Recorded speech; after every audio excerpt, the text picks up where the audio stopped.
Hi, this screencast will introduce you to the final exam for English 3040 Business Writing. The final exam is the Complete Traditional Business Plan as outlined on the SBA website. And this differs from the Lean Startup Plan that you did earlier in the term in that it contains a lot more detail, but you've already done most of the components of it. So this is the assignment on Canvas, so you'll definitely want to navigate here as you are completing it. And then you're going to want to open up the links that are in this assignment. So I have a link about the executive summary, which is the only thing you haven't written yet. But then this link also contains the detailed descriptions for each of these items. So I didn't retype everything because that's all already written out on the SBA website that's linked right here. So you'll click here to open the SBA website, and when you open it, you'll be at the top. So scroll down until you get to the heading Traditional Business Plan Format. This is the area where you will see an explanation of each of the components of this traditional business plan. Now, as I said, you've already done all of these except for the executive summary. However, reading through the way that the SBA has explained these different items will help you get a sense of how you might envision these diverse assignments that you've completed over the term as part of a coherent whole, because that is one of the goals of this final exam, is that you do create a singular document that has all this information and that presents as a unified presentation of your business plan. So I do encourage you to look at these explanations of what each component is as you're revising your previous work for this business plan.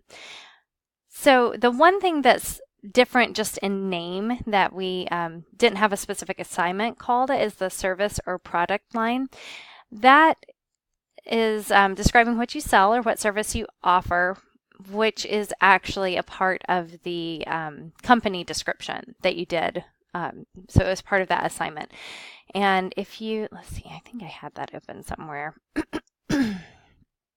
If you go to the company description assignment and look at the breakdown here, it's just the value evaluation section. So what is your product or business value? Why would consumers want your product? So that's what they mean by service line. What are you offering? What's your product? Why might people want it? Okay, so other than that, you've done all of this stuff. You're just now turning in your marketing and sales plans. So, well, you'll turn those in at the end of the week. So I will get feedback on those back to you once you've turned them in, and you can incorporate that feedback. But everything else you've already gotten feedback on. So you're all set to start revising. Now let's look back at some of the specific expectations that I have in this assignment. Oh, and the executive summary, that's the other thing. If you click on this, you'll see a blog post on the SBA about how to write an executive summary. So it's got a couple of useful questions here, like what do you do for whom, how do you do it differently, and why are you particularly good at it? These are questions you've already addressed in a few of your assignments, in particular in your company description and perhaps also in your funding request. But you also might think of the pitch as being helpful for this executive summary. So think back to some of those articles that you read about the pitch and composing that concise statement of like who you are and what you're doing. So anyway, that's something to consider. This blog post, but then also the information that you worked with for the pitch. Those are both going to be helpful for the executive summary. But anyway, so those are all the items that will be in there. The appendix is basically your works cited. So all of the resources that you've used in creating your different items here, whether you used it when you first made, your market analysis or you first made your funding request, either then or if you're consulting a source or using a source for the first time as you revise anything that you're using, please cite that in your appendix. Okay, and then for writing. What am I looking for? Well, I want to see you put into practice the types of writing that we've talked about over the term. So your textbook is going to be a really valuable resource as you're thinking about what type of writing to be doing in this business plan. And in particular, chapter 6 is going to be very helpful. That was the chapter that was very much about writing and writing style. It also contained some of the information about common writing errors and that sort of thing. So in terms of what I'm going to be looking for in your writing, I expect you to proofread your plan for typos and grammatical errors. Aim for conciseness. So as we've discussed over the term, don't use 2 words when one will do. Avoid jargon and cliches because they obscure meaning.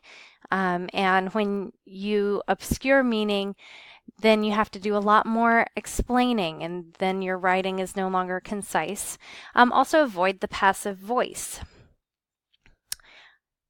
Think about focus. Each section of your plan should be focused. This is a large plan, so you're going to be covering a lot of material, and that's why it's ever so important to remain focused on each section. So when you are working on your company description, sure, you might mention something about financial information, but that should not really be a large part of the company description. Instead, you want to be focused on the identity of your company. You know, what do you do?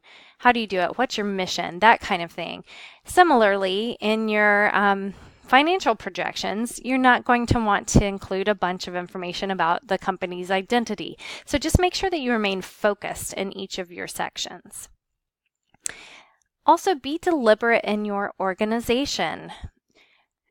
In other words, I want you to think about what is the connection between these sections. So I have this set up in the way that the SBA has it set up, and you know, they have their own reasons for that, but it's worth thinking about, why does this go in this order? Why start with the executive summary and then move to the company description and then the service or product line? If you think about that, the executive summary is very much about you, the founder, whereas the company description moves from that very individual personal idea to the larger identity of the business. And then the service or product line expands further out. What does the business offer to others? And then market analysis. How might others receive that product or service? So if you can keep in mind the fact that these different elements actually relate to one another, you're going to improve your organization for this document, and it's actually going to help you maintain a more consistent tone and style throughout the document. Be appropriate. Your writing style should reflect a professional tone, avoiding slang and informal speech. Now, depending on the nature of your business, you might be more or less formal. If you're doing, financial advising, that's going to be very formal. Whereas if you're doing, a surf shop, that's going to be more informal. So keep in mind what your business identity is like as you're choosing your tone, but you'll still want to avoid slang and informal speech. Design. Think about all the design work that we've done this term, using contrast, using repetition, using your alignment and proximity to help create organization and patterns in your text. This is especially important in long documents. You want your readers to be able to locate information quickly, and you also don't want to fatigue them with huge blocks of text. You want to break those up, provide headings, provide visuals to spark their interest. And then why are you doing this particular thing for your final exam? Well, a business plan, a traditional business plan, is very long, and trying to write something very long from scratch can be very overwhelming. But sometimes you have to do that. You have to be able to cover a lot of information. This final exam is giving you an opportunity to write in a long format like that, but recognize how you can break it down into pieces like we did over the term. And then also it helps you practice revision, which is such an important part of writing. I'm not asking you to do a lot of new work for this, but I am asking you to pay close attention to your revisions. How can you improve what you have written before? How can you use feedback that I have given you or that you've gotten from your peers? Or even how can you use your own fresh eyes as you're looking at this for the first time in a while and to see what you might be able to improve? Writing the longer document also gives you the opportunity to experiment with styles and document design in a way that's not possible with shorter documents. So it gives you that opportunity to use visuals and headings and repetitious style choices to help guide your reader. And that's a part of business writing as well. So yeah, this last paragraph, I'm just sort of reiterating the importance of organization there. Do please have a look at the exam rubric. So this is a very specific rubric for the final exam where I'm going to be grading you on your completion, your attention to detail. So I expect there to be specific details in every section, including numbers, charts, and cost-profit breakdowns where appropriate. I'm going to be looking at the content of each section. So are you putting thoughtful work into the content of every single section? Are you fully answering the questions in the assignment prompt and on the SBA in each section? And then I'll be looking at your design. So is it polished? Is it cohesive and unified? Does it use headings and sections and utilize the principles of CRAP? And then finally, I'll be looking at your proofreading. So it should be well proofread without errors in grammar or spelling or even just typos.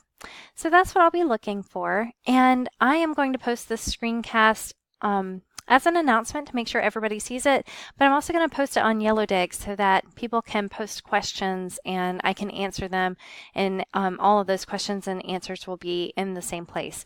So head on over to Yellowdig if you're not there already, and let me know if you have any questions and use the @ symbol to tag me.